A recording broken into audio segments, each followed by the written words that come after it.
गेल्या अनेक वर्षापासून नामदेवांचे आणि माझ्या कुटुंबाचे कौटुंबिक संबंध होते. साहित्याच्या क्षेत्रामध्ये, काव्याच्या क्षेत्रामध्ये त्यांचं योगदान जे आहे त्याची तुलना होऊ शकत नाही, त्याची चर्चा होऊ शकते. मराठी भाषेला, महाराष्ट्राला काव्याच्या क्षेत्रामध्ये, गीताच्या क्षेत्रामध्ये आणि विविध प्रश्नाच्या संदर्भात लिखाणातून एक जबरदस्त शक्तिशाली विचारवंत हा मिळालेला होता. आणि आज ते आपल्यामध्ये राहिले नाही.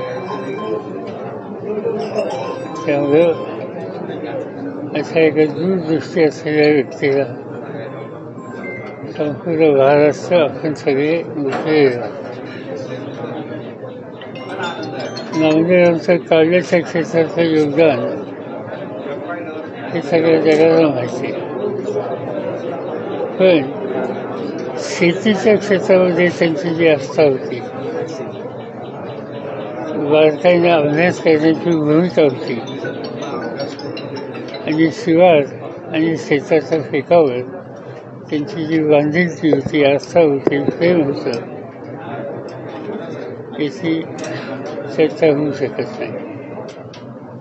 माझ्या त्यांच्या अनेक बैठकीमध्ये जास्तीत जास्त चर्चा शेती, शेतकऱ्याची अर्थव्यवस्था, त्याच्या समस्या या संबंधित होत असत. इथली शेती, चांगली शेती याचा त्यांचा अभ्यास होता. पण एक दिवशी आम्ही ठरवलं की अमेरिकेमध्ये जाऊ आणि तिथले शेती आणि शेतकरी यांच्याशी सुसंवाद चालू आहे. आणि ते पहिल्यांदा देशाच्या बाहेर निघाले. अगदी वेशभूषेपासून प्रश्न आले. त्यांचा नेहमीचा शर्ट पायजमा, त्यांना मी सांगितलं आपण अमेरिकेत चाललोय, आता हा शर्ट पायजमा चालायचा नाही, पॅन्ट शर्ट किंवा कोट काहीतरी करावं लागेल. पण त्यांची काही तयारीच नव्हती. पण फार आग्रह केला. त्यावेळेला आयुष्यात पहिल्यांदा त्यांनी पॅन्ट आणि बुशर्ट घातलं आणि आम्हा लोकांच्या वरती अमेरिकेत आलो. आणि अमेरिकेत आल्यानंतर तिथल्या भव्य दिव्य इमारती, संस्था याच्यामध्ये त्यांना आस्था नव्हती. तिथल्या शिवारात काय आहे, त्यांचं फेकायचं कसं आहे, त्याचं उत्पन्न कसं वाढलं या संबंधीची माहिती घेणं आणि तिथल्या शेतकऱ्याशी सुसंवाद साधणं याच्यामध्येच त्यांना रस होता. आणि त्या अमेरिकेच्या सगळ्या फील्डमध्ये त्या गोष्टी त्यांनी अधिक लक्ष केंद्रित केलं. अलीकडच्या काळामध्ये त्याचं माझं किंवा माझ्या पत्नीचं बोलणं अधिक असायचं. पण खरं सांगायचं म्हणजे त्यांच्या पत्नी गेल्या, सुलोचना वहिनी, आणि पत्नी गेल्याच्या नंतर हा आमचा सहकारी एका दृष्टीनं कोसळला. त्यांना ते सहन करता आलं असं मला वाटत. आणि ते दुःख त्यांनी पाहिल्याच्या नंतर त्यांचा जगण्याच्या संबंधीची जी इच्छा असते त्याच्यावर परिणाम झाला असं मला जाणवत होतं. मी आणि माझ्या पत्नीने अनेकदा त्यांना समजून सांगण्याच्या संबंधीचा प्रयत्न केला. त्या दुःखातून त्यांनी विसरावं याबद्दलची आम्ही उपाययोजना केली. पण ती काही त्यातून बाहेर पडली. आज ते नाही आहेत. महाराष्ट्राला एक प्रचंड धक्का बसला. महाराष्ट्राचं साहित्य, काव्य, लेखन या सगळ्या एक प्रचंड आघात झालेला आहे. तो भरून निघणं तसं सोपं नाही.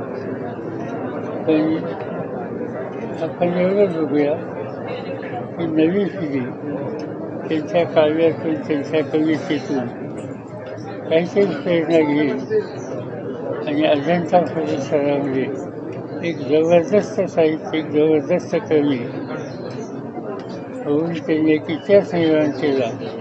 ती परंपरा ही नवीन पिढी पुढे जायचा प्रयत्न करते. साहेबांच्या संपूर्ण परिवाराला आत्ताच आम्ही भेटलो आणि अतिशय घरोब्याचे त्यांचे संबंध होते, अतिशय विश्वासाचे संबंध होते. आणि त्यांची कन्या सरलाताई ते हेच सांगत होत्या की शेवटीचे जे शब्द होते ते सुद्धा साहेब पुस्तक म्हणजे साहेब येणार आहेत का, साहेब काय म्हणाले या संदर्भात त्यांची उत्सुकता होती. आणि पुस्तक हा त्यांचा एक महत्त्वाचा विषय होता. कदाचित त्यांना साहेबांना पुस्तक द्यायचं असावं हा पण त्यांचा हेतू असावा. आणि त्यामुळे मला असं वाटतं अगदी शेवटच्या श्वासापर्यंत त्यांचं जे मैत्रीचं, विश्वासाचं, प्रेमाचं नातं आहे ते त्यांनी टिकवण्याचं काम केलं. अत्यंत निस्वार्थ, अत्यंत निरपेक्ष अशा पद्धतीच्या त्यांच्या अपेक्षा काही नसतानाची एक त्यांची निखळ मैत्री होती.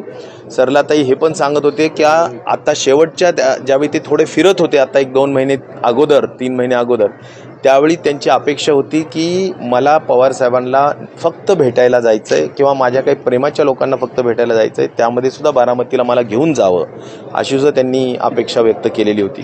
फार शांततेत आणि फार चांगली भेट साहेबांनी दिली आणि छान सगळं त्यांनी त्यांच्या आठवणी बाबांसोबतच्या आणि जास्तीत जास्त आई बाबा ह्या दोघांचाच विषय त्याच्यामध्ये होता. मार्गदर्शन केलं आपल्या परिवारात? मार्गदर्शन असं नाही, पण वारसा कुणाला आलाय का, कवितेचा वारसा आलाय का, कोणी लिहितंय का, कोणी काही लिहिलेलं आहे का याच्या अगोदर, किंवा परिवारात अगोदर कोणी काही करत होतं का, लिहित होतं का, तर असं काही नव्हतं.